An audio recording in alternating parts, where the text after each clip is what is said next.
Hello, water signs, and welcome to the mystery. I am Matt, a psychic medium, an eclectic witch, and my practice extends in many, many different directions, and it's always fun and never dull.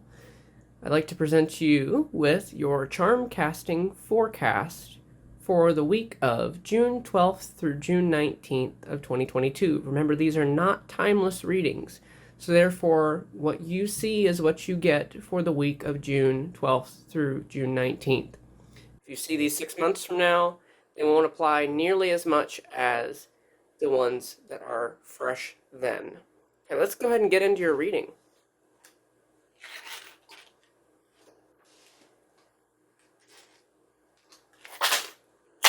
Water signs for the week of June 12th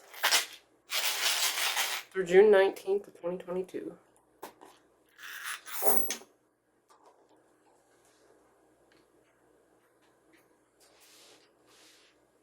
Some light on the subject. There we are. Okay, looks like we've got a lot going on in the underbelly right now. Where's my focus? My focus is nowhere. Well, not quite. My focus right now for our water signs is in the fact that our inner child is the closest thing to our grounding right now. And our grounding are things that anchor us, are things that have us, sort of docked in the harbor and safe and sound. It's right next to each other, your inner child and your grounding, but also what is most important to pay attention to is almost pointing to either nothing or our inner child work that we know that we need to put towards grounding. Like getting very vulnerable with ourselves is like our focus is blowing right past that in ways that we sort of, need to be able to see, but it can be kind of hard to work with sometimes. Well, let's read this from top to bottom. I'm getting that vibe for today. Let's read this from top to bottom. Okay. Our first point of focus and closest towards our grounding besides our inner child work is the seeds that we planted. Now, we've been on a long haul. We've planted a lot of seeds. Some of them may not have sprung up, some of them may have, but at this point, we've got to focus on how many seeds we've planted. We've planted a lot of seeds, and we've got to start to see those come up somehow.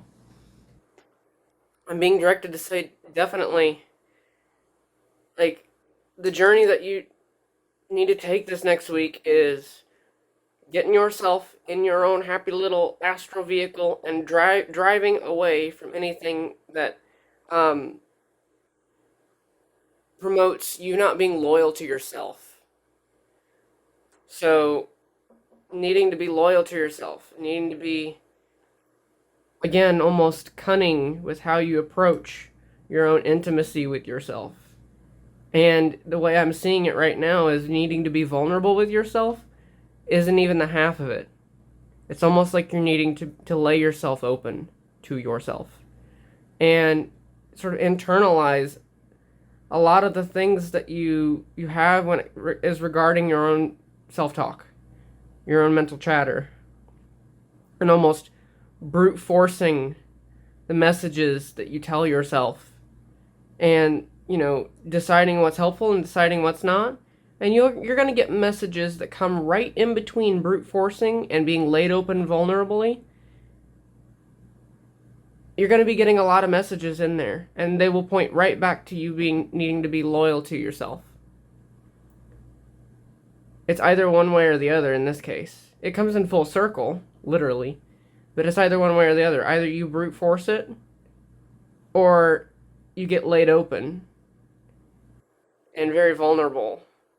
There's a happy in between, but also that's coming through following the messages from your guides, the messages that you've been told, but you can't be ignoring them anymore. I know it's easy to do, to just shirk things off when it comes to things that you need to do, but it's time to take up for yourself. Your passions and your heart is right next to your spirituality right now. And the heart can mean a lot of things. I think the question for the next week definitely will be through that spiritual aspect, right next to your heart, will be asking, what do I want? And I think I've said this a couple times in readings over the last few weeks, but what do I want? And I know I'm even asking that. A lot of the signs are asking that currently. What do I really want? What's this? Well, this is similar to the fire signs reading a little bit, but it's a little bit laid out a little bit differently. You're going to have to be using your intuition next week and plugging into those energies of what fills your vitality, fills your health. And this may definitely be a health thing as well. I see leaning into the not needing to lean into the oppressive energies, not traveling intentionally towards the oppressive energies, and because they may, I know they're painful, but they're a painful comfort. And I'm gonna sort of explain that a little bit here. That painful comfort, it's almost like when you're in a negative situation, sometimes you get used to it enough to where it just becomes easier to stay in that negative energy because it takes work to get out of it. And I can definitely say that our intuition, telling us what is our vitality and telling us what is a positive and good situation, will keep us there. We just got to stick up here and not down here in the festering energies that are almost comfortable, like a comfortable pain. And we definitely got to stay out of that because it's our intuition and our vitality is much closer towards our heart and our passions and our spirituality. Okay. So next I want to focus on there may be, oh, here we go. There's literally our death card situation that happened. So our endings leading into new beginnings right on top of our decisions. So I feel like there's a lot going on around with this situation and coming up in the next coming up week. Any of the major situations you've been dealing with. But the crux of the moment has already happened, and now is the time to make the decisions that go in the underlying, the things that you know that you're going to have to make decisions on, but they might not have been in your conscious mind as of late. So it's time to be digging those up and time to be sifting through them and cutting out any energies that you may see that are toxic, but also ones that are covertly toxic. They don't look toxic, but they are on the underlying. You can trust your gut and your intuition on that one. And anything that is confusing, or I know this may sound contradictory, but anything that is confusing in a toxic way, so sort of like a narcissistic sort of situation, is going to be very apparent in any social situations that you're around. So if you're around any people, it will be very apparent, and it will be up to you and your own decision making in order to set those boundaries to not whip yourself into the comfortable negative, because that's, again, by your comfortable negative. Right next to I see there's abundance over the home, but there is a need to enact your will in order to get it. So if you are looking in towards manifesting abundance, now would be the time to do it. But also enact it through a masculine sense. Direct your will, focus your will, and use your will by being very specific on what you want, getting specific with what you want, and utilizing your book knowledge, utilizing the things that you've learned. And it doesn't have to necessarily be direct book knowledge. That's just a term that I use because this is the book charm or the book card in the Lenormand. And come into that place of emotions that support your workings. If you want passion for your workings, which will be the thing that will kick off your workings in a positive way, in a very powerful way, you're going to have to embody the emotional state that you're going to want to be effective in that situation.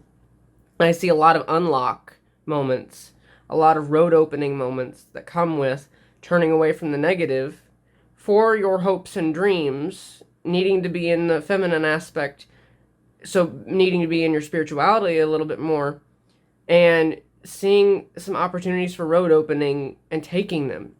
Standing on your own 2 feet through that masculine energy and going for it.